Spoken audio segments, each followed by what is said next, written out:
Halo, Assalamualaikum warahmatullahi wabarakatuh. Annyeonghaseyo, 여러분들. Ya, apa kabarnya? Sehat-sehat toh? Sakit-sakit, sakit itu gak enak.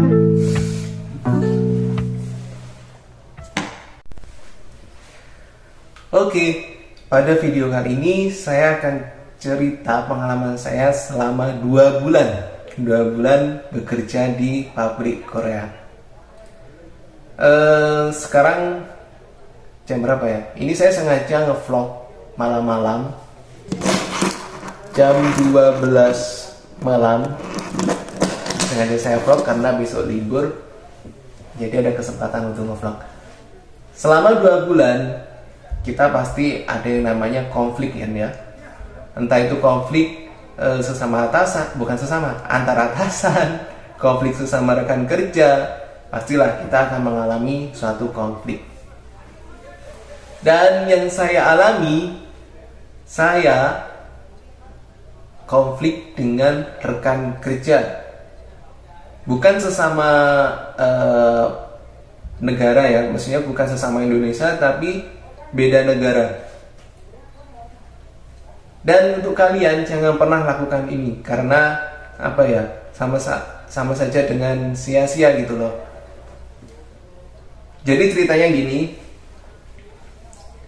saya bekerja dengan satu tim dengan negara lain, dan berjalannya waktu sampai titik ke-2 bulan ini, saya merasa ada ketidaknyamanan.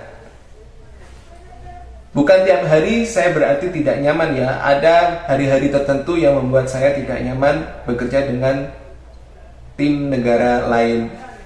Dan suatu ketika, ini pas hari Kamis kemarin, itu saya konflik dengan rekan kerja saya. Itu saya diomeli terus.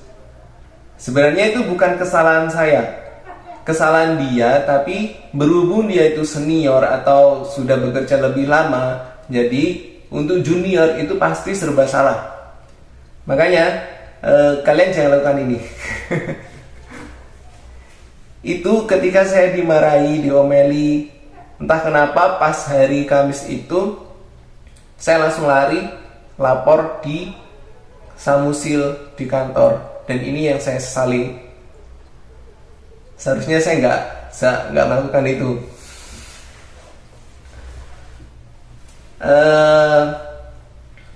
Sebenarnya hari-hari sebelumnya juga pasti ada omelan, cuma yang ini lebih lebih kerasa gitu loh. Jadi otomatis secara nggak sengaja saya langsung ke kantor untuk ngelaporin yang saya alami gitu.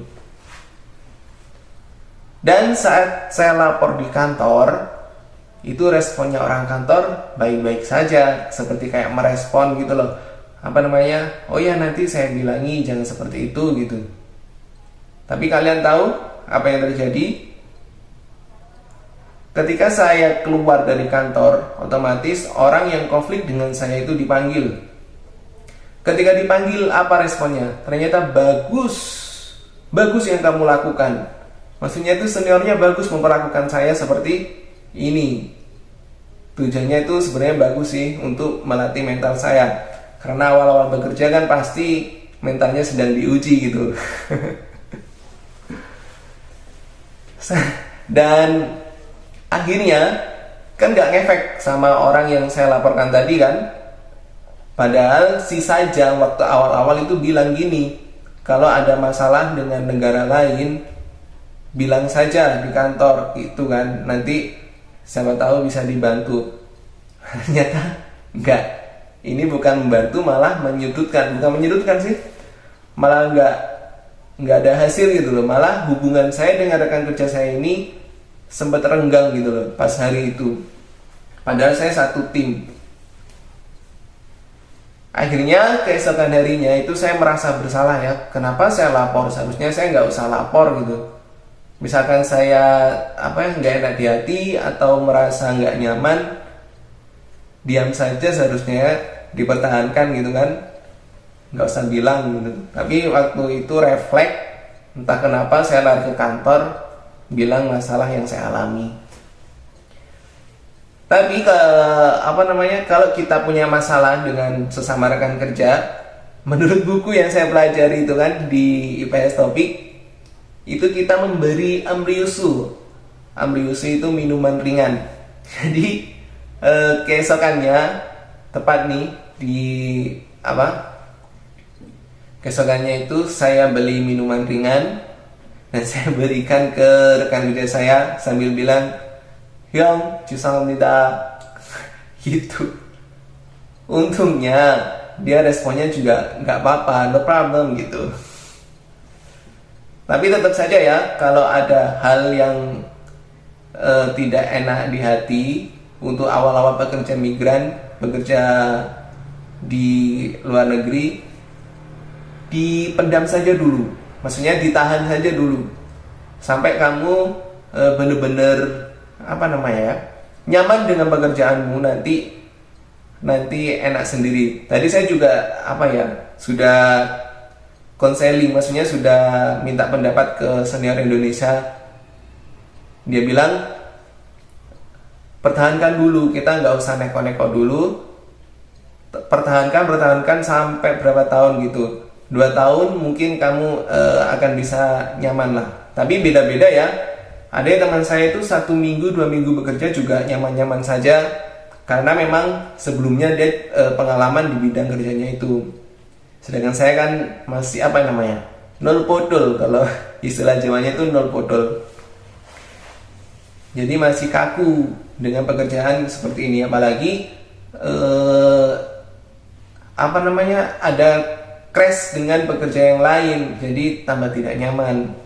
Untungnya ada senior-senior Indonesia di sini, jadi saya lebih termotivasi lah, lebih bisa menjaga untuk bertahan bekerja di sini. Alhamdulillah pokoknya ya, meskipun ada konflik, tapi kalau kita bisa menyelesaikan, insya Allah ada kemudahan lah, maksudnya ada perubahan. Tujuan saya itu sebenarnya lapor ke kantor itu bukan untuk menyingkirkan si negara lain itu, tapi ingin merubah sikapnya. Maksudnya jangan kayak gini lah, kita kan sama-sama orang asing gitu kan, sama-sama mencari rezeki di negeri orang. Ayolah kita kerja sama. Kalau ada yang salah ya dibilangin gitu, jangan dimarah-marah gitu, dibetah-betah itu. Ya kalau orang Korea yang bentak wajar lah, karena dia memang di negaranya. Kalau ini kan sama-sama orang asing, ayolah kita kerjasamanya bareng meskipun kita beda negara. Itu sih ceritanya. Jadi intinya kalau kita ada masalah, jangan buru-buru bilang ke kantor. Kita pendam saja dulu, atau cerita ke seniornya juga nggak apa-apa. Yang penting jangan lapor ke kantor, karena sia-sia. Malah kita terlihat, wah anak ini masih belum lama sudah istilahnya itu sambat gitu kan. Hajima, jangan ya. Oke, itu saja cerita saya selama 2 bulan di sini. Semoga bermanfaat. Jangan lupa like, komen, dan subscribe ya. Bentar lagi gajian. Terima kasih. Annyeonghaseyo. Assalamualaikum warahmatullahi wabarakatuh. Bye bye.